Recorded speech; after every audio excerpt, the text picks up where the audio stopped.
Okay, so we're talking about organ, respiratory, upper respiratory tract.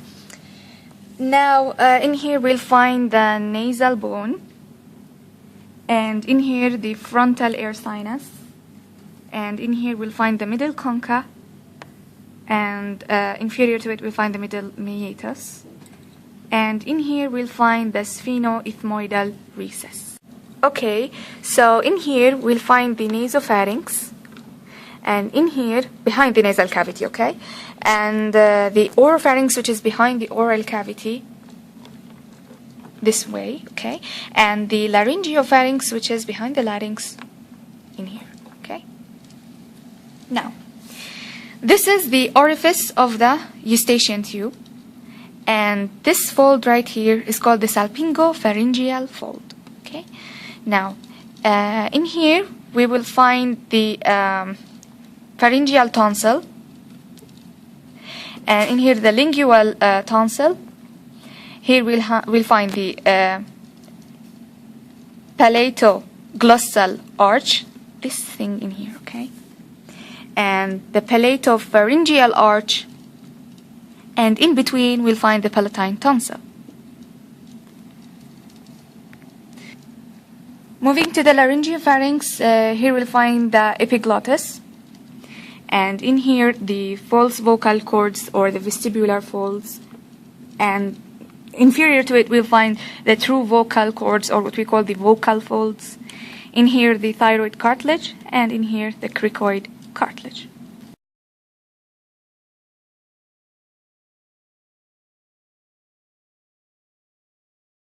We are talking about the larynx. This is the anterior view of the larynx.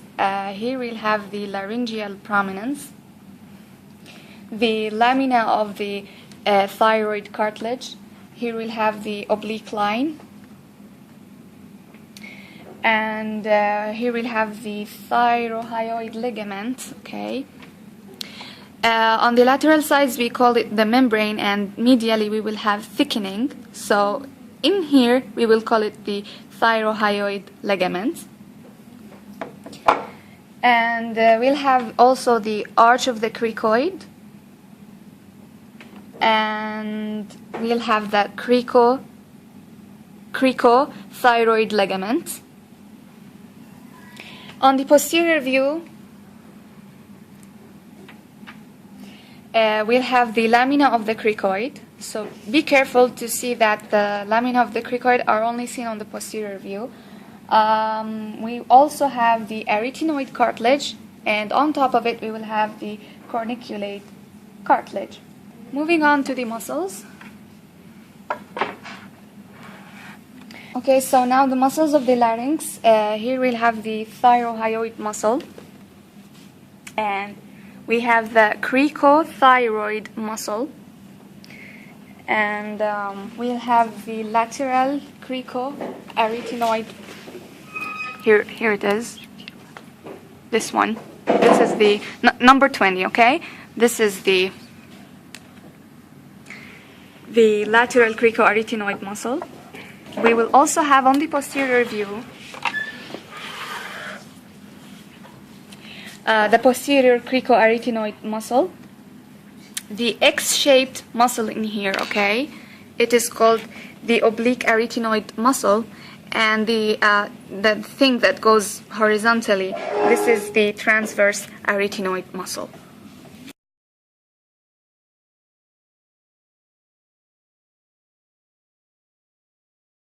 So we're gonna talk about the lung, and beginning with the left lung. Right here we can see the superior lobe of the left lung, and right here we can see the inferior lobe of the left lung, and here we'll find between them the oblique fissure. This over here is the cardiac notch, and this little thing coming out, this is what we call the lingula. Alright, now moving on to the right lung, we have three lobes. This is the superior one and the inferior one, and here we'll have the middle. Between the superior and the middle we will find the horizontal fissure, and between the middle and inferior we will find the oblique.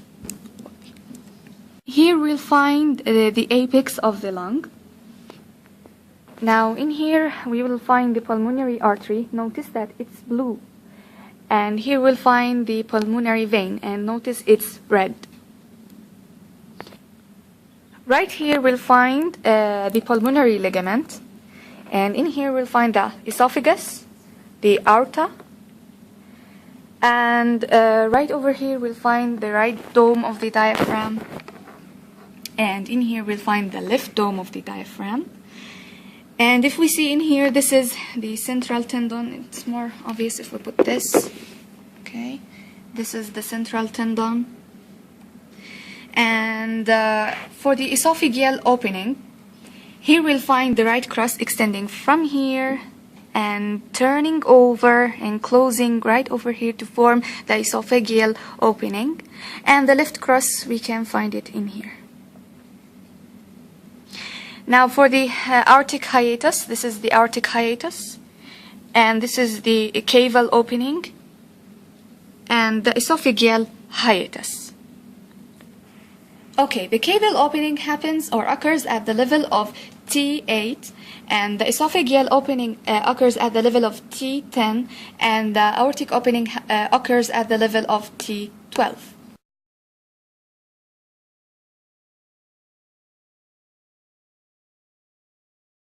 So we're going to talk about the trachea. Here we will find the trachea, and this is the main bronchus, or what we call the primary bronchus. The site of the bifurcation into the two primary bronchi is the carina. Now, the primary bronchi will bifurcate into the secondary bronchi. Here, this the secondary, and this one here and here, the secondary bronchi. And the secondary bronchi will further divide to give us the tertiary bronchi. Here's one of them, and here.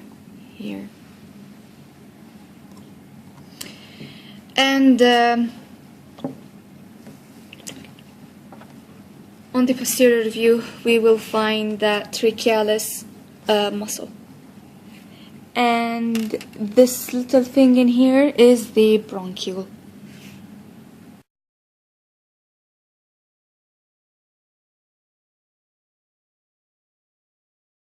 Okay, now we're going to talk about the rib. This is the anterior view of the rib. Right here we'll have the head and the constricted portion. This is the neck, and this is the tubercle. Now, this here we will have the angle, and here we'll have the shaft. Now we will have here the costochondral junction, or what we call the costal notch, and on the posterior view we will have the costal groove that contains the vein, artery, nerve. We are talking about the vertebra. Here we'll have the body, and this part in here is the pedicle, and we will have the arch right here, and I'm gonna just show you in here. Here we'll have the lamina, and the two lamina combine together to give me what? The spinous process. This is the transverse process that will articulate with the tubercle of the rib we just mentioned, and here we'll have the superior articular process, and we will have in here the inferior articular process, and the C-shaped here thing, okay, it is called the intervertebral notch.